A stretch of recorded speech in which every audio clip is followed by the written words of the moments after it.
Welcome to special drive. ఆంధ్రప్రదేశ్లో అంగన్వాడీలు సమరమే అంటున్నారు. కొద్ది రోజులుగా సమ్మె చేస్తున్న అంగన్వాడీ మహిళలు నిరసనలు చేపడుతున్నారు. కానీ ప్రభుత్వం మాత్రం మెట్టు దిగడం లేదు. అంగన్వాడీలు కూడా పట్టు వీడటం లేదు.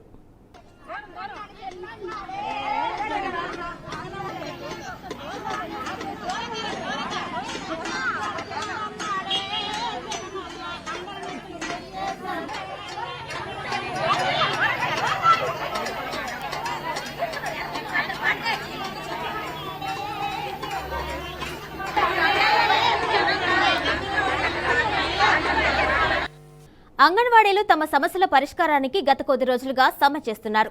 పని తగ్గ వేతనం చెల్లించాలని, ఉద్యోగ భద్రత కల్పించాలని అంగన్వాడీ టీచర్లు, ఆయాలు రోడ్డెక్కారు. కనీస వేతనం 26,000 చెల్లించాలి అని, గ్రాట్యుటీతో పాటు ఇతర సదుపాయాలు కల్పించాలని డిమాండ్ చేస్తున్నారు. రాష్ట్ర వ్యాప్తంగా సిడిపిఓ కార్యాలయాలు, మండల కేంద్రాల్లో అంగన్వాడీ కార్యకర్తలు, హెల్పర్లు ఆందోళన తీవ్రతరం చేస్తున్నారు. రాష్ట్ర వ్యాప్తంగా 55,600కు పైగా అంగన్వాడీ కేంద్రాలున్నాయి. దాదాపుగా 1,00,000 మంది అంగన్వాడీ కార్యకర్తలు, ఆయాలు పనిచేస్తున్నారు.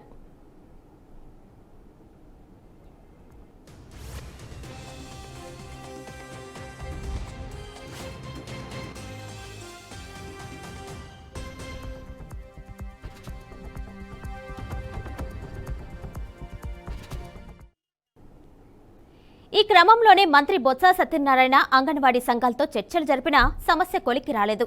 సమస్యల పరిష్కారానికి ప్రభుత్వం సానుకూలంగా ఉందని ఒక పక్క మంత్రులు చెబుతున్నా ఆచరణలో మాత్రం పరిస్థితి వేరుగా ఉందని అంగన్వాడీలు ఆవేదన వ్యక్తం చేస్తున్నారు. తమ న్యాయమైన సమస్యలు పరిష్కరించకుండా కావాలని ప్రభుత్వం జాప్యం చేస్తుందని వాపోతున్నారు. జగన్ ప్రభుత్వంలోకి రాకముందు చెప్పినా ఏ ఒక్క హామీ అమలు చేయలేదని అంగన్వాడీ సంఘాలు మండిపడుతున్నాయి. ఈ నేపథ్యంలో తమ గోడును గట్టిగా వినిపించాలని ఇటు ప్రభుత్వానికి అటు ప్రజలకు తెలిసేలా అంగన్వాడీలు కార్యాచరణ రూపొందించారు. ఈ రోజు మొదలుకొని జనవరి 3వ తేదీ వరకు అంగన్వాడీలు ఉద్యమ కార్యాచరణ ప్రకటించారు. అలాగే ఈ రోజు సాయంత్రం సెక్రటేరియట్లో మంత్రుల బృందం అన్ని అంగన్వాడీ సంఘాల నాయకులతో భేటీ కానుండటం ఉత్కంఠగా మారింది.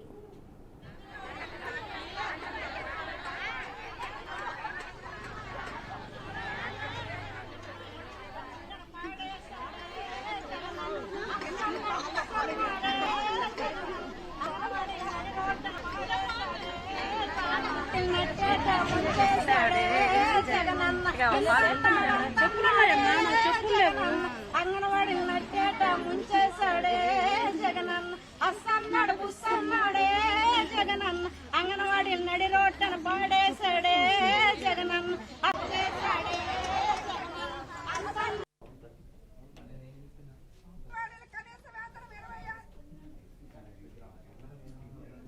మరోవైపు రాష్ట్ర వ్యాప్తంగా అంగన్వాడీల సమ్మె మరింత ఉధృతం చేసేలా ఇవాళ నుంచి జనవరి 3వ తేదీ వరకు కార్యాచరణ రూపొందించారు. దానిలో భాగంగా ఇవాళ కుటుంబ సభ్యులతో ఖాళీ కంచాలు గంటలతో మోగించనున్నారు. 28వ తేదీన ముఖ్యమంత్రికి పోస్ట్ కార్డులు, 29వ తేదీన రిలే దీక్షలు చేపట్టనున్నారు. 30వ తేదీన ఆటాపాటా కార్యక్రమం ఉంటుంది. ఇక జనవరి 1వ తేదీన సాంస్కృతిక కార్యక్రమాలు చేపట్టనున్నారు. 2వ తేదీన అధికారులకు వినతి పత్రాలు అందజేయనున్నారు. 3వ తేదీన జిల్లా కలెక్టర్ల ముట్టడి చేపడతామని అంగన్వాడీలు ప్రభుత్వానికి హెచ్చరికలు జారీ చేశారు.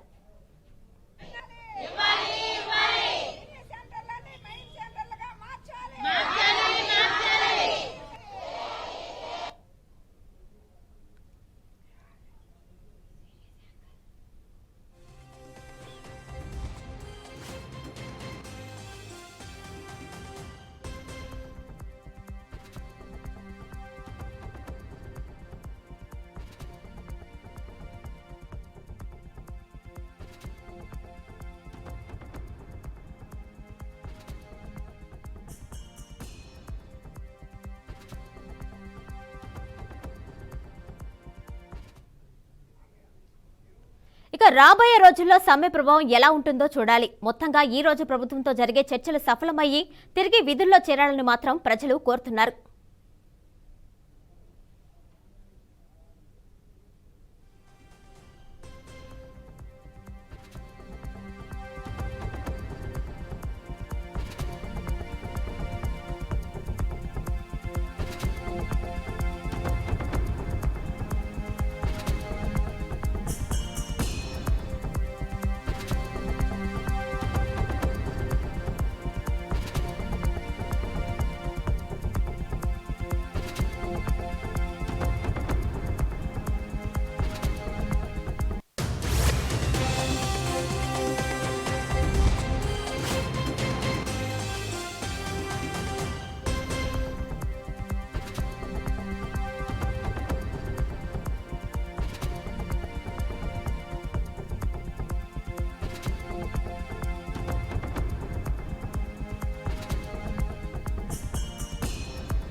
మా ప్రతినిధులు తిరుపతి, నెల్లూరు, శ్రీకాకుళం నుండి సిద్ధంగా ఉన్నారు. ఫస్ట్ మనం తిరుపతి గోపీనాథ్తో మాట్లాడదాం.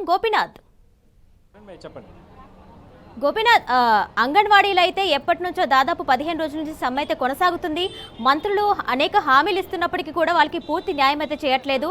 వాళ్ళకి కావాల్సినటువంటి 26 వేతనం, అలాగే గ్రాట్యుటీ పెంచడం, ఇవన్నీ కూడా అడుగుతున్నారు. దీనిపై ప్రభుత్వం ఎలాంటి చర్యలు అయితే ఇప్పటివరకు చేపట్టలేదు. డీటెయిల్స్ ఇవ్వండి అక్కడ.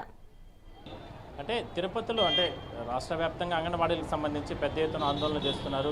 ఇవాళ అయితే 15వ రోజు చేరుకోవడం జరిగింది. అయితే మొదటి రోజు నుంచి కూడా ఈ రోజు వరకు కూడా పెద్ద ఎత్తున ఆందోళన చేస్తున్నప్పటికీ కూడా ప్రభుత్వం ఎక్కడా కూడా ఈ విషయంలో అంటే అంగన్వాడీలకు సంబంధించి ఆ సమస్యలు తీర్చే విషయంలో ఎక్కడా కూడా రాజీ పడడం లేదనేది చాలా స్పష్టంగా కనపడుస్తుంది. అందువల్లనే రోజువారీగా అంటే ప్రతిరోజు ఒకటో రోజు నుంచి కూడా ఇవాళ 15 రోజులైంది. రాష్ట్ర వ్యాప్తంగా చాలా ప్రాంతాల్లో వాళ్ళకు ఉన్నటువంటి న్యాయమైనటువంటి డిమాండ్లు ఏదైతే వేతనాలకు సంబంధించి కావచ్చు, లేదంటే రకరకాల సమస్యలు ఉన్న నేపథ్యంలో వాటిని పరిష్కరించాలని చెప్పి పెద్ద ఎత్తున ఆందోళన చేస్తున్నారు. కనీస వేతనం అంటే చాలీచాలని జీతాలతో చాలా దుర్భరమైన జీవితాలు అనుభవిస్తామంటూ కూడా వాళ్ళు ఆవేదన వ్యక్తం చేస్తున్నప్పటికీ కూడా ప్రభుత్వం నుంచి కేవలం చర్చల పేరుతో అంటే సాగతీసే ప్రయత్నం చేస్తున్నారని తప్ప ఎక్కడా కూడా పరిష్కారం దిశగా అడుగులు వేయడం లేదు అనేది చాలా స్పష్టంగా కనపడుస్తుంది. అయితే ఇవాళ సాయంత్రం మరోసారి చర్చలకు సంబంధించినటువంటి అంగన్వాడీలకు సంబంధించి కావచ్చు ఆ నాయకుల్ని, యూనియన్ నాయకులందరినీ కూడా పిలిచినట్టు తెలుస్తూ ఉంది. అయితే తిరుపతిలో పెద్ద ఎత్తున ఆందోళన చేస్తున్నారు. ఇప్పటికే రాజకీయ పార్టీలు లేదంటే ప్రజా సంఘాలు వీళ్ళందరూ కూడా గత 15 రోజుల నుంచి కూడా వీళ్ళకందరికీ కూడా మద్దతు తెలిపే ప్రయత్నం అయితే చేస్తున్నారు. ప్రస్తుతానికి మనం చూద్దాం. ఇక్కడ తిరుపతిలో మున్సిపల్ కార్యాలయం వద్ద ఇక్కడ మనం చూడొచ్చు. గత 15 రోజుల నుంచి కూడా వీళ్ళందరూ అంటే రకరకాల అంటే 26,000 కనీస వేతనం ఇవ్వాలని చెప్పి సుప్రీంకోర్టు ప్రకారం అంటే ఇచ్చినటువంటి తీర్పు ప్రకారం గైడ్లైన్స్ ప్రకారం వాళ్ళకి జీతం ఇవ్వాలని చెప్పి ఇట్లా రకరకాలుగా ఆందోళన చేస్తున్నారు. మనం ఒక్కొక్కరితో మనం మాట్లాడించే ప్రయత్నం చేద్దాం. చెప్పండి, ఏంటి మీ సమస్య? మొదటి రోజు నుంచి మీరు ఆందోళన చేస్తున్నారు, ప్రభుత్వం ఎందుకు స్పందించడం లేదు?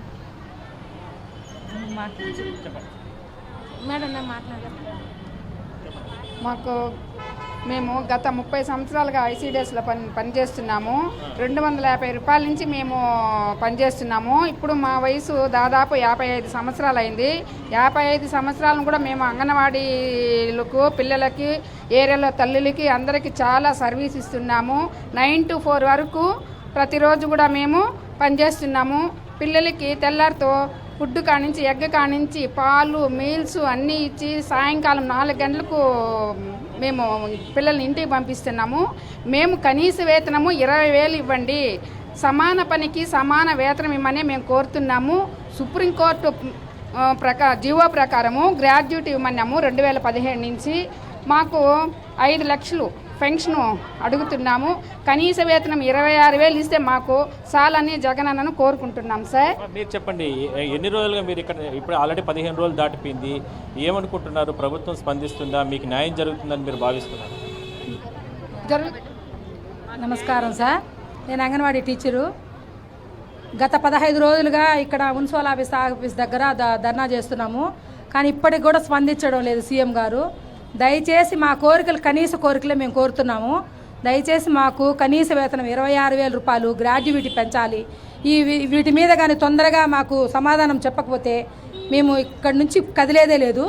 కాబట్టి తప్పకుండా సాయంత్రం లోపల మెసేజ్ ఇస్తారని మేము ఆశిస్తున్నాము. జీతంతో పాటు ఎటువంటి డిమాండ్స్ మీరు ప్రభుత్వం ముందు పెట్టారు? జీతంతో పాటు గ్రాడ్యుయేటీ ఇవ్వాలి, నెక్స్ట్ మినీ సెంటర్లు మెయిన్ సెంటర్గా చేయాలి, నెక్స్ట్ పెన్షన్ ఇవ్వాలి. మరి అంటే ఇప్పటికే మీ యూనియన్ సంఘాలు కావచ్చు వీళ్ళందరూ కూడా చర్చలు జరిపారు, ఇవాళ కూడా మళ్ళీ జరపబోతా అన్నారు. ఏం చెప్తున్నారు? ఇప్పటి వరకు ప్రభుత్వానికి సంబంధించిన మంత్రులు కావచ్చు వీళ్ళందరూ కూడా మీతో, మీ యూనియన్ నాయకులతో మాట్లాడారు. మీ ఆవేదన ఏంటి? ఎందుకు ఈ స్థాయిలో ఒక్కసారిగా ప్రభుత్వం మీద ఈ విధంగా నిరసనకు దిగడం ఎంతవరకు కరెక్ట్ అనేది కూడా ప్రభుత్వ పెద్దలు కూడా చెప్తున్నారు. ఎట్లా మీ సమస్య పరిష్కారం అవుతుందని మీరు భావిస్తున్నారు? ఖచ్చితంగా అవుతుంది సార్. మేము అయితే కానీ ఇక్కడ నుంచి కదిలేదు లేదు, ఖచ్చితంగా సాధించుకొనే పోతాం. మేము ఈరోజు ఇప్పుడు కూర్చున్నది కాదు ఇక్కడ.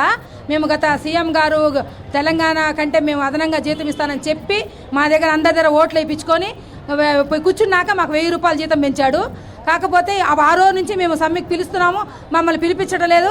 మేము ఎక్కడైనా ధర్నా చేస్తామంటే లీడర్స్ దగ్గర పోయి పోలీసులతో పట్టి లోపల పెడుతున్నాడు. ఇన్ని రోజుల నుంచి చర్చలు పిలుస్తామని వాయిదా వేస్తూనే ఉన్నాడు. కాకపోతే ఇప్పుడు ఖచ్చితంగా మేము ఎన్ని రోజులైనా ఎన్ని నెలలైనా ఇక్కడ నుంచి కదిలే ప్రసక్తే లేదు. ఇక్కడ చిన్న బిడ్డను పెట్టుకొని ఈ అంగన్వాడీ ఇక్కడికి వచ్చారు. చెప్పండి అమ్మా, ఏం పేరు? నా పేరు యువరాణి అండి. మేము గత 15 రోజులుగా ఇక్కడ సమ్మెకి వస్తున్నాము. చిన్న బిడ్డలని ఇంటిలో వదిలే సోర్స్ లేకుండా బిడ్డలను కూడా ఎత్తుకొచ్చి ధర్నాలో పాల్గొంటా అన్నాము. మేము కనీస వేతనం 26,000 డిమాండ్ చేస్తున్నాం. మేమేం గొంతుమ కోరికలు కోరడం లేదండి, కనీస కోరికలే కోరుతా అన్నాము. కనీసం మినిమం 9 to 4 అంటున్నారు. మేము 9 to 4 కంటే ఇంకా ఎక్కువ టైమే పనిచేస్తాను. మా యాప్లు కూడా ఎక్కువ అండి. మాకు ఒక దాంట్లో కాదు 2 యాప్ల్లో బరువులు పెట్టండి అంటారు. మేము 9 to 4 యాప్లు పనిచేయవు. నైట్ కూర్చొని బిడ్డలను పెట్టుకొని యాప్లు చేసి ఎన్ని చేసి కనీస వేతనం 26,000 మాత్రం డిమాండ్ చేస్తున్నామండి. మా కోరికలు వెంటనే సీఎం గారు స్పందించాలనేసి అని కోరుకుంటాను. మీరు చెప్పండి, అంటే మీరు ఆల్రెడీ చాలా రోజులకి ఇక్కడ చేస్తున్నారు, నిరసన చేస్తున్నారు, యూనియన్ నాయకులు కూడా పెద్ద ఎత్తున ప్రభుత్వానికి కూడా మీ సమస్యలు చెప్తున్నారు. ఒకవేళ ఈ సమస్యల పరిష్కారం కాకపోతే తదుపరి కార్యాచరణ ఆల్రెడీ 3వ తారీఖు వరకు మీరు షెడ్యూల్ పెట్టారు, రోజువారీ కార్యక్రమాలు మేము నిరసన చేస్తామని. ఎట్లా చూడాలి? ఇది అమలు చేసేంత వరకు మాకు జీతాలు పెంచేంత వరకు మేము ఈ సమ్మె ఆపము, జరుగుతూనే ఉంటుంది, సమ్మె చేస్తూ ఉంటాము. తెలంగాణ కంటే 1000 రూపాయలు అదనంగా ఇస్తానని ఆ రోజు సీఎం గారు చెప్పారు. అది అమలు అయ్యేంత వరకు చేస్తాము. మీరు చెప్పండి, మీరు ఆల్రెడీ ప్రజా సంఘాలు వీళ్ళందరూ కూడా మీకు వచ్చి మద్దతు తెలుపుతున్నారు. మీ సమస్య ఖచ్చితంగా పరిష్కారం అవుతుందండి? 100కి 100 భాగాలు పరిష్కారం అవ్వాలని చూస్తున్నాం సార్. మేము కానీ ఎంతో సామరస్యంగా 15 రోజుల నుంచి మేము సామరస్యంగా ఎలాంటి అలజడి లేకుండా మా పాటికి మేము ధర్నాలు చేస్తున్నాము. ఎటువంటి ఏరియాలో కానీ ఎక్కడ కానీ మేము రోడ్లపైన కానీ ఎలాంటి మేము నిబంధనలు అన్నీ పాటిస్తూ సామరస్యంగా మేము చేస్తున్నాము. జగన్ అన్నప్పుడు పాదయాత్రలు చేసినప్పుడు ఎన్నో హామీలు ఇచ్చినాడు, మా కోరికలు నెరవేరుస్తామని చెప్పినాడు. అందరి తరపున మేము కోరుకుంటున్నాం సార్. సుప్రీంకోర్టు ప్రకారం గ్రాడ్యుయేటీ ఇవ్వాలి, కనీస వేతనం 26,000 ఇవ్వాలి. ఏంటికంటే ఒక గర్భవతి అయినప్పటి నుంచి ఒక బిడ్డ భూమి మీదకి వచ్చి ఈ లోకాన్ని చూసినప్పటి నుంచి 6 సంవత్సరాల వరకు ఆ బిడ్డ ఒక మంచి భవిష్యత్తు, ఒక బంగారు భవిష్యత్తుకు బాట వేస్తున్నాం సార్. మేము ఎలాంటి అందరిలాగా మేమేమి అందరిలాగా గొంతెమ్మ కోరికలు కోరడము లేదు. చేసే పనుల్లో మా దగ్గర ఎలాంటి ఇది లేకుండా ఎంతో పట్టుదలగా ఎంతో మానవత్వంతో సేవ చేస్తున్నాం సార్. అది వాళ్ళు గుర్తించి మేము బతకాలి, మా పిల్లల్ని చదివించుకోవాలి, బాడుగులు కట్టుకోవాలి. ఈ పెరిగిన సమాజంలో నిత్యావసర వస్తువులు పెరిగినాయి, అన్ని ధరలు పెరుగుతున్నాయి. కాబట్టి మా కనీస జీతం 26,000. ఎంతో చదువుకున్న వాళ్ళు ఉన్నారు, ఎంతో చదువుకొని ఎంతెంతో మంచి మంచి కార్యక్రమాలు చేస్తున్నాము. ప్రతిరోజు టీవీలో చూస్తూనే ఉన్నారు వాళ్ళు. కాబట్టి మా డిమాండ్లు నెరవేర్చి తప్పకుండా. ఎందుకంటే వీళ్ళ ఆవేదన ఒకటే, ఎందుకంటే ఎన్నికల సమయంలో ఇచ్చినటువంటి వాగ్దానం ప్రకారం కనీస వేతనం, కనీస జీవితం మాకు కల్పించాలంటూ కూడా వీళ్ళు ఆవేదన వ్యక్తం చేస్తున్నారు. చాలని జీవితాలు, చాలా దుర్భరమైన జీవితాలు మేము అనుభవిస్తున్నాం. ఇవన్నీ కూడా అంటే ఎంతోమందికి ఎన్నో రకమైనటువంటి అంటే విషయాలు, అంటే ప్రభుత్వ పరంగా మంచి చేసినటువంటి ముఖ్యమంత్రి జగన్మోహన్ రెడ్డి తమ పైన కూడా జాలి చూపించాలని చెప్పి మాత్రం వీళ్ళు ప్రధానంగా డిమాండ్ చేస్తున్నారు. గోపి, మీరు లైన్లో ఉండండి. సాంబశివరావు, చెప్పండి, అక్కడ పరిస్థితి ఎలా ఉంది? అంగన్వాడీలు ఏ విధంగా నిరసన చేపడుతున్నారు? Thank you. అంగన్వాడీలు సమ్మె ఉధృతమైంది, ఈ రోజుతో 15వ రోజుకు చేరుకుంది. ఇలాంటి నేపథ్యంలో నిన్నటి నుంచి 10 రోజుల పాటు అంటే 3వ తారీఖు వరకు కూడా వాళ్ళకి షెడ్యూల్ ప్రకటించడం జరిగింది. నిన్న ఏదైతే క్రిస్మస్ పండుగ ఉందో ముఖ్యమంత్రి జగన్ కుటుంబ సభ్యులతో క్రిస్మస్ చేసుకోవడంతో ముఖ్యమంత్రికి పండగ, మాకు పస్సులు అని చెప్పి కార్యక్రమాన్ని నిర్వహించారు. ఈ రోజు నుంచి 9 రోజుల కార్యక్రమం ఉంది. ఇవాళ ఖాళీ కంచాలతో గరిటలతో కొడుతూ ఆకలి కేకలు వేస్తున్నారు. రేపు ఎమ్మెల్యేలు, మంత్రులు, ఎంపీల నివాసాలు ముట్టడి కార్యక్రమం ఉంది.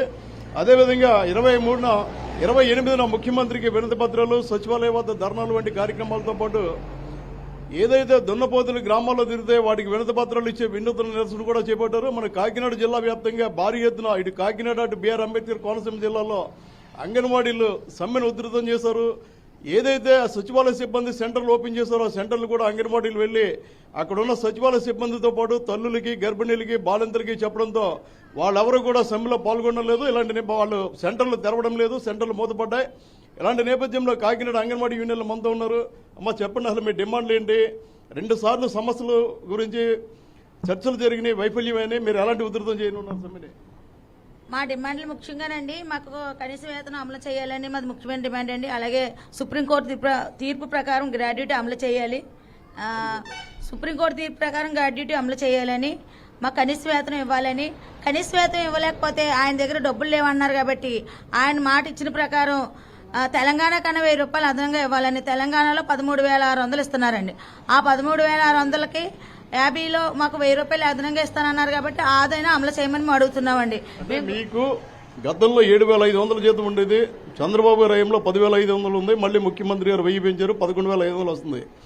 తెలంగాణ కంటే 1000 పెంచమన్నారు కాబట్టి మీకు 12,500 రావాలా, లేదా మీరు డిమాండ్ చేసినట్టు 26,000 రావాలా?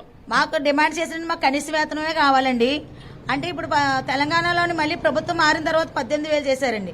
18,000 చేసిన తర్వాత ఇప్పుడు ఆయన 1000 పెంచుతానన్నారంటే ఇప్పుడు మాకు 19,000 ఇవ్వాలండి. లేదంటే మాకు కనీస వేతనం అమలన్నా చేయాలి, లేకపోతే 19,000 అన్నా ఇవ్వాలండి. ఇచ్చే వరకు మాత్రం ఈ సమ్మె విరమించేది లేదండి, ఇంకా ఉధృతం చేస్తామండి. ఇప్పుడు మీరు పోస్ట్ కార్డు ఉద్యమం అన్నారు, మొన్న జిల్లా పరిషత్ కార్యాలయం ముట్టడించారు, కలెక్టరేట్లు ముట్టడి, రేపు ఎమ్మెల్యే కార్యాలయం ముట్టడి. దున్నపోతులకు వినతి పత్రం ఇస్తామంటే దాని అర్థం ఏంటి?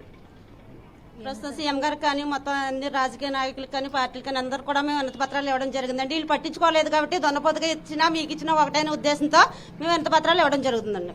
సమ్మె విరమిస్తేనే సమస్యలు పరిష్కరిస్తాం. అదేవిధంగా మీకు ఏదైతే ఫుడ్ కమిషన్ చైర్మన్ ఉన్నారో చిత్తా విజయ్ కుమార్ రెడ్డి, ఆయన కూడా 3,000 పెంచమంటామని చెప్తున్నారు. ఆయన వ్యాఖ్యలు అలా తీసుకోవాలి. ఎందుకంటే గతంలో మీ అంగన్వాడీ సెంటర్లు తనిఖీ చేశారు, అంగన్వాడీ సభ్యులంతా నా కుటుంబ సభ్యులు 3,000 పెంచుదాం, నేను సీఎంతో మాట్లాడతానని చెప్తున్నారు. సీఎంతో మాట్లాడతానని చెప్పాను గత 3 రోజులు ఏందండి, ఇప్పుడు కూడా ఏ విధమైన హామీ అయితే రాలేదండి. మాకు మా ఊడికి మాకు ఒప్పందం కాదండి. ఒకవేళ ఆయన చర్చలు జరిపితే సమ్మె సఫలం అవుతుందన్న నమ్మకం మీకుందా? మాకైతే లేదండి. చర్చలు జరుగుతాయని సమ్మె సఫలం అవుతున్న విషయం మాకు లేదండి. మా కనీస వేతనం ఇచ్చేంత వరకు కూడా మా సమ్మెలో కొనసాగుతూనే ఉంటుందండి. గర్భిణీలు కూడా మీకు మద్దతు పలికారు, సెంటర్లు చాలా వరకు మూతపడి, దీన్ని ఎలా చూడాలి? వాళ్ళకి మా మీద ఉన్న అభిమానం అండి. అది సెంటర్లకు తల్లులకు అంగన్వాడీ సెంటర్లు అంగన్వాడీ టీచర్లు ఆయాలు వస్తే కానీ మేము సెంటర్ పిల్లలను పంపించము, మేము పౌష్టికారం తీసుకోమని కూడా తల్లుల్లో మాకు మద్దతు ఇవ్వడం జరిగిందండి. మీరు ఆదివారాలు లేదంటే పండుగలు కూడా చేసుకోకుండా రోడ్డు మీద ఉంటున్నారు, అక్కడ కుటుంబ సభ్యులు ఇంటి దగ్గర ఉంటున్నారు, దీన్ని ఎలా చూడాలి? ఎలా చూడాలంటే అది ప్రభుత్వమే గమనించాలని మేము ఇంత ఏ విషయంలో చేస్తున్నాం అన్నది ప్రభుత్వం ఒకసారి ఆలోచించమని అడుగుతున్నామండి. అంటే ఆదివారాలు సెలవు తీసుకుని క్రిస్మస్లు చేసుకున్న పండగ కూడా లేదండి మాకు. ఆ పండగ చేసుకోవడానికి కూడా మేము రోడ్డు మీద పడ్డాము. మాకు రావడానికి వెళ్ళడానికి ఛార్జీలు అండి, ఇక్కడ భోజనం ఖర్చులు, ఇంటి దగ్గర పిల్లల్ని వదిలేసి భర్తలకి భార్యలు కూడా గొడవలు అవుతున్నాయండి. ఎందుకంటే మేము ఇంకా ఇక్కడ ఉండిపోవడంతో మా సమస్యల పైన మేము ఇది అవుతున్నామండి. అంటే కుటుంబాలు కూడా మేము పట్టించుకోకుండా మేము చేస్తున్నామండి. అటు తల్లుల గురించి, పిల్లల గురించి, మా కుటుంబాల గురించి కూడా మేము న్యాయంగానే అడుగుతున్నామండి. మరి ఇది కాకినాడ జిల్లా వ్యాప్తంగా ఉన్న పరిస్థితి. ఏదైతే ముఖ్యమంత్రి జగన్మోహన్ రెడ్డికి గత 4 సంవత్సరాలుగా కూడా కార్యక్రమాలు చేయమని, మా సమస్యలు పరిష్కరించమని చాలా వినతిపూర్వకంగా ఎలాంటి ఆందోళన చేయకుండా ప్రాధేయపడ్డం, పట్టించుకోలేదు. ప్రస్తుత పరిస్థితి చూస్తే దున్నపోతు మీద వర్షం పడినట్టుగా ఉంది. అందుకోసమే దున్నపోతులకి వినతి పత్రం ఇస్తామని చెప్పి అంగన్వాడీలు చెప్తున్నారు. ఓకే అమ్మా, ఈ సమ్మె 15 రోజులు అయింది. సెంటర్లు మీరు మూసేశారు, వాళ్ళు తెరిచారు, మళ్ళీ మూసేశారు. ఈ సెంటర్ల మీద మీరు ఏదైతే తాళాలు పగలు కొట్టారో పోలీస్ కేసు పెట్టారు, దాని మీద ఏమన్నా? మా పోలీస్ కేసు పెట్టాం కానీ మా యూనియన్ వాళ్ళు ఇంకేం చెప్పలేదండి. మేము దాని మీద ఏం స్పందించలేదండి. వాళ్ళు పగలగొట్టినంత మాత్రాన తల్లులు మాకు నిజంగా మాకు ఆపరేషన్ చేసినందుకు చాలా మేము ఆనందపడుతున్నామండి. మా బాధను వాళ్ళు అర్థం చేసుకున్నారండి. అలాగే జగన్మోహన్ రెడ్డి గారు కూడా అర్థం చేసుకుని మా బాధని శాశ్వతంగా పరిష్కారం చేయాలని మేము కోరుకుంటున్నామండి. మొత్తం 13, 16 డిమాండ్లు ఉన్నాయి. ఇందులో ప్రధాన డిమాండ్లు ఏంటి? ప్రధాన డిమాండ్ కనీస వేతనం అండి. ప్రభుత్వ ప్రధాన డిమాండ్ ఏంటంటే కనీస వేతనం అండి. కనీస వేతనం 26,000 ఇవ్వమని చెప్పి మన ప్రధాన డిమాండ్ అండి. సుప్రీంకోర్టు తీర్పు ప్రకారం గ్రాడ్యుటీ అమలు చేయాలనండి. ఈ రెండు మా ప్రధానమైన డిమాండ్లు అండి. గ్రాడ్యుటీ ₹1,00,000 వరకు ఇస్తా ఉంటున్నారు, అది మీకు ఒప్పందమా లేదా సుప్రీంకోర్టు చెప్పిన నిబంధనల ప్రకారం అమలు చేయాలి? సుప్రీంకోర్టు ఇచ్చిన నిబంధనల ప్రకారమే అమలు చేయాలండి. అని అంగన్వాడీ సమ్మె మీరు చూసారు, సెంటర్లలో పిల్లలు రావడం లేదు. అదేవిధంగా ఏదైతే సచివాలయ సిబ్బందులు పెట్టారో వాళ్ళు కూడా రావడం మానేశారు. ఇప్పుడు దీన్ని ఎలా చూడాలి? ఇప్పుడు 22 సంవత్సరాల మట్టించి మేము చేస్తున్నామండి. చేస్తుంటే మా అలవాటు పిల్లలు మాకండి ఆయమ్మకి టీచర్కి అలవాటు అవుతారండి. కొత్త వాళ్ళు వస్తే వాళ్ళు అలవాట్లు ఉండదండి, వాళ్ళు వెళ్ళారండి. కొత్త వాళ్ళు వచ్చినా కూడా అందుకనేసి తల్లులు కూడా మేము కొత్త వాళ్ళు వేరే వాళ్ళు ఎవరన్నా వస్తే మేము పంపించు, మా సెంటర్లో అంగన్వాడీ టీచర్ ఆయమ్మ వస్తేనే మేము పంపిస్తాం అనేసి తల్లులు కూడా చెప్తున్నారండి. అంటే ప్రస్తుతం ఏదైతే సెంటర్లో కోడిగుడ్లు ఉన్నాయి, పాలు ఉన్నాయి, అవన్నీ పాడైపోయే అవకాశం ఉంది. ఎందుకంటే 15 రోజులైంది. 2 రోజులు మాత్రం సచివాలయ సిబ్బంది భోజనాలు పెట్టారు తప్ప పాలు కానీ లేదంటే ఇతర వస్తువులు కానీ ముట్టుకోలేదు. పాడైపోయే అవకాశం ఏమైనా ఉందా? గుడ్లు అయితే మేము ఇచ్చేసామండి. ఫస్ట్ పేజ్ వచ్చిందండి, ఫస్ట్ పేజ్ గుడ్లు THR ఇచ్చేసామండి. పాలు కూడా ఉన్న మట్టుకు ఇచ్చేసామండి. తర్వాత వచ్చిన పాలు అయితే దాని మీద ప్యాకింగ్ మీద 3 నెలల వరకు నిల్వ ఉంటది కాబట్టి పాడైపోవండి. అంటే ప్రతిరోజు మీరు పిల్లలకి భోజనం వండి పెట్టాలి, బాలింతలకు పెట్టాలి, గర్భిణీలకు పెట్టాలి, వైఎస్ఆర్ సంపూర్ణ పోషణ అని పేరు పెట్టారు. ఇవన్నీ బంద్ అయిపోయినాయి కాబట్టి తల్లిదండ్రులు కానీ లేకపోతే గర్భిణీలు కానీ బాలింతల నుంచి మీకు మద్దతు ఎలా ఉంది? వాళ్ళైతే మాకు మద్దతు ఇస్తున్నారండి. వాళ్ళకి కూడా శుభ్రంగా ఉంటుందండి. మరి పిల్లలు శారీరకంగా మానసికంగా ఎదుగుదల జరగట్లేదు, కుంటుపడిపోయిందండి. అది ప్రభుత్వమే దానికి బాధ్యత వహించాలండి. ముఖ్యంగా మీకు జనసేన నుంచి కానీ, టీడీపీ నుంచి కానీ, లేదా ఆమ్ ఆద్మీ పార్టీ కానీ మీకు మద్దతు ప్రకటించి మీతో పాటు బంధువులు పాల్గొన్నారు. అధికార పార్టీ నుంచి ప్రజాప్రతినిధులు మీరు ఏమైనా కలిసారా, లేదా వాళ్ళని మీకు మద్దతు ఇస్తామని చెప్పారా? ముందైతే కలిసామండి, చాలాసార్లు అధికార ప్రతినిధులకు ఇచ్చామండి. ఇప్పుడైతే వాళ్ళు మేము కలవలేదండి. సమ్మె చేస్తున్నామని ఇచ్చామండి, మేమైతే వాళ్ళు కలవలేదు సార్. ఇప్పుడు ఏదైతే మీ సమ్మె జరుగుతున్న టైంలోనే ప్రభుత్వం 2 రోజుల క్రితం ఒక వార్త చెప్పింది, వర్కర్లకి పదోన్నతులు ఇస్తామని. దీన్ని ఎలా చూడాలి? వర్కర్లకి పదోన్నతులు ఇచ్చి మీరు సంతోషిస్తారా, లేదంటే మీ సమ్మెను విచ్ఛిన్నం చేయడానికి ప్రకటన చేశారనుకోవాలా? వాళ్ళు ఏదన్నా చేసుకోనివ్వండి. 62 సంవత్సరాలు రిటైర్ అయిపోయిన తర్వాత ఇప్పుడు వరకు బతికిన వాళ్ళు ఎవరో సచ్చిన వాళ్ళు ఎవరో తెలుసండి. రిటైర్ అయిన వాళ్ళు రిటైర్ అవుతూ ఉంటారు, అది క్రమం అండి. ఆ వయసు పెంచడం అది మంచిదే. కానీ ఆర్థికపరమైనటువంటి మా కుటుంబాల ముందు ప్రధానమైన డిమాండ్ ఆర్థికపరమైందండి. మా కుటుంబం బాగుంటేనే కదా మేము రిటైర్ అయ్యే వరకు ఉండేది. ఇప్పుడే మాకు ఆర్థికమైన పరిస్థితిలో ఉన్నప్పుడు మేము ఇంకా రిటైర్ అయిన వరకు మేము ఆశించడం అది చాలా ఆస్వాదంగా ఉందండి. కానీ స్వాగతిస్తున్నాం, 62 సంవత్సరాలు పెంచడానికి మేము స్వాగతిస్తున్నామండి. మంత్రి బొత్స సత్యనారాయణ మీతో చర్చల సందర్భంగా, అంటే మీ యూనియన్ నాయకులు చర్చలకు వెళ్ళినప్పుడు కోట్ల ఖరీదు చేసే చీరలు ఇచ్చాం, సెల్ ఫోన్లు ఇచ్చామన్నారు. చీరలు ఏ పొజిషన్ లో ఉన్నాయి, సెల్ ఫోన్లు పనిచేస్తున్నాయి? చీరలు ఉన్న పొజిషన్ మా వాళ్ళు వేసుకున్న దాన్ని బట్టి తెలుస్తుందండి. చీరలు 6,000 కోట్ల చీర ఖరీదు వచ్చి 150 రూపాయలు ఉండొచ్చు అంతే అండి. మాకు వచ్చి చీర ఒకటి వచ్చి 150 రూపాయలు ఉండొచ్చు అంతే అండి, అంతకు మించి అయితే ఉండదండి. సెల్ ఫోన్లు అయితే మేము ఇవ్వమని అడగలేదండి. వాళ్ళు వర్క్ చేయించుకోవడం కోసం మాకు సెల్ ఫోన్లు ఇచ్చారు తప్ప మేమైతే సెల్ ఫోన్లు ఇవ్వని గవర్నమెంట్ అడగలేదండి. సెల్ ఫోన్లు చాలా వరకు పనిచేయండి. సమస్య చెప్పండి, అక్కడ ఓవరాల్ గా కార్యకర్తలు అయితే ఏమంటున్నారు? కిరణ్మయ్య అంగన్వాడీ ఉద్యమాన్ని చూస్తుంటే ఈ రోజు వాళ్ళ ఆందోళనలో భాగంగా కంచాలతో గరిట్లు కొడుతున్నారు. అసలు ఈ కంచాల మీద గరిటలతో కొట్టే కార్యక్రమాన్ని ముద్రగడ పద్మనాభ కాపు ఉద్యమ సమయంలో మాది ఆకలి ఉద్యమం అంటూ చెప్పడానికి కొట్టారు. అదేవిధంగా చంద్రబాబు అరెస్టు సమయంలో కూడా ఇలా కంచాలతో గరిటల మీద కొట్టడం జరిగింది. తాజాగా అంగన్వాడీలు కూడా తమ సమ్మెను దృష్టిలో పెట్టుకుని తాము ఆకలికి గురవుతున్నాం, అంగన్వాడీ సెంటర్లు మూసివేసినప్పటికీ ఉదయం 9 గంటల నుంచి సాయంత్రం 4 గంటల వరకు కూడా ఇలా ధర్నా కేంద్రాల వద్ద ఆందోళన చేస్తామని చెప్పడం జరుగుతోంది. ఇందులో భాగంగానే ఇవాళ ఈ ఉద్యమాన్ని చేపట్టారు. అంగన్వాడీలు అయితే ప్రభుత్వం మీద చాలా సీరియస్గా ఉన్నారు. ఒకసారి ఎమ్మెల్యేనో ఎంపీనో చేస్తే వారు జీవించినంతకాలం వారికి పెన్షన్ ఇస్తున్నారు. కానీ మాకు మాత్రం 11,500 ఇచ్చి ఉదయం నుంచి సాయంత్రం వరకు పనిచేయడంతో పాటు యాప్ల భారం కూడా మాపే పెట్టారు. అసలు యాప్లు అనేది ఏ రాష్ట్రంలోనూ కూడా లేదు, కేవలం ఆంధ్రప్రదేశ్లోనే అమలు చేస్తున్నారు. దీనికి తోడు ఏదైతే మినీ అంగన్వాడీ సెంటర్లు ఉన్నాయో అటు వర్కర్ చేయాల్సిన డ్యూటీ, ఆయా చేయాల్సిన డ్యూటీ కూడా ఒకే వర్కర్ చేయాల్సి వస్తుంది. శ్రమ దోపిడీకి గురవుతున్నాం. ముఖ్యంగా సుప్రీంకోర్టు ఆదేశాల ప్రకారం గ్రాట్యుటీ ఇవ్వాల్సి ఉంది. వాళ్ళు రాష్ట్రాల్లో ఈ గ్రాట్యుటీ విధానం అమలవుతోంది, కేవలం ఈ రాష్ట్రంలో మాత్రమే అమలు కావడం లేదు. మరోపక్క వాలంటీర్లకు జీతాలు పెంచారు, సచివాలయ సిబ్బంది ఉద్యోగులను పర్మనెంట్ చేశారు.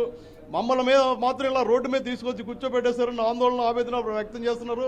ఇప్పటికైనా ముఖ్యమంత్రి తన 3 రోజుల పండుగ సెలవులు ముగించుకుని వచ్చారు కాబట్టి చర్చలకి పిలవాలి. మేము ఏదైతే న్యాయమైన కోరికలు అడిగామో గ్రాట్యుటీ కానీ 20,000 జీతం కానీ యాప్ల భారం తగ్గించాలన్నది ఖచ్చితంగా అమలు చేయాలి. మా డిమాండ్లు పరిష్కరించేంత వరకు ఎన్ని కేసులు పెట్టుకున్నా వెనక్కి తగ్గేది లేదు. అదేవిధంగా అంగన్వాడీ సెంటర్ తాళాలు పగిలికొట్టి దాంట్లో కొన్ని వస్తువులు కూడా తీసుకెళ్లిపోవడం జరిగింది.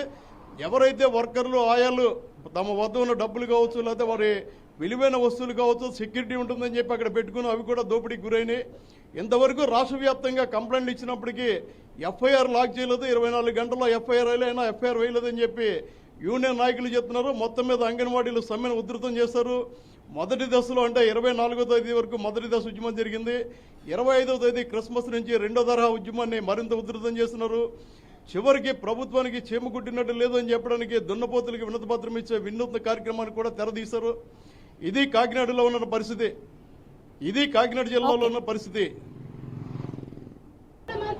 మొత్తం మీద అంగన్వాడీలకు సంబంధించి ఇప్పటికే పెద్ద ఎత్తున ఆందోళన చేస్తున్న నేపథ్యంలో 15 రోజుల పాటు కూడా ఆందోళన చేస్తున్నారు. రకరకాల సమస్యలు మనతో ఇప్పుడు బీఆర్కే న్యూస్తో మాట్లాడడం జరిగింది. ఖచ్చితంగా ఏదైతే అంటే ఉన్నటువంటి న్యాయమైన డిమాండ్లు కన్నా పరిష్కారం చేయకపోతే ఈ ఉద్యమాన్ని మరింత ఉధృతం చేస్తాం. ఖచ్చితంగా న్యాయమైన డిమాండ్లు పరిష్కారం చేసుకునేంత వరకు కూడా ఈ ప్రభుత్వానికి కనువిప్పు కలిగే విధంగా కూడా మేము ఉద్యమం చేస్తామంటూ కూడా అంగన్వాడీలు చెబుతున్నారు. మొత్తం మీద చూద్దాం, ప్రభుత్వం ఇప్పటికే ఒక అడుగు ముందుకేసింది. చర్చల పేరుతో ఇవాళ కూడా మరోసారి కొనసాగించాలనుకుంటున్న నేపథ్యంలో అంగన్వాడీలకు సంబంధించి పెద్ద ఎత్తున ఆందోళన చేస్తున్నటువంటి నేపథ్యంలో చూద్దాం మరి ప్రభుత్వం ఎటు ఏ రకంగా చర్యలు తీసుకొని ముందుకెళ్తుంది, మరి అంగన్వాడీలు ఈ పరిష్కారానికి ఏ విధంగా కృషి చేస్తారు.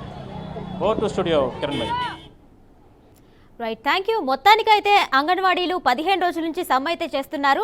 అయితే ఈ రోజు సాయంత్రం చర్చలకు మరోసారి ప్రభుత్వం అయితే పిలిచింది. చర్చలు కనుక సఫలమైతే కనుక వారి సమ్మె విరమించుకునే అవకాశం ఉంది. ఒకవేళ చర్చలు సఫలం అవ్వకపోతే ఈ రోజు సాయంత్రం నుంచి జనవరి 3వ తేదీ వరకు మరింత ఉధృతం చేస్తామని చెప్తున్నారు. మొత్తానికైతే చర్చలు సఫలం అవ్వాలని ప్రభుత్వం గ్రీన్ సిగ్నల్ ఇవ్వాలని మనం కోరుకుందాం.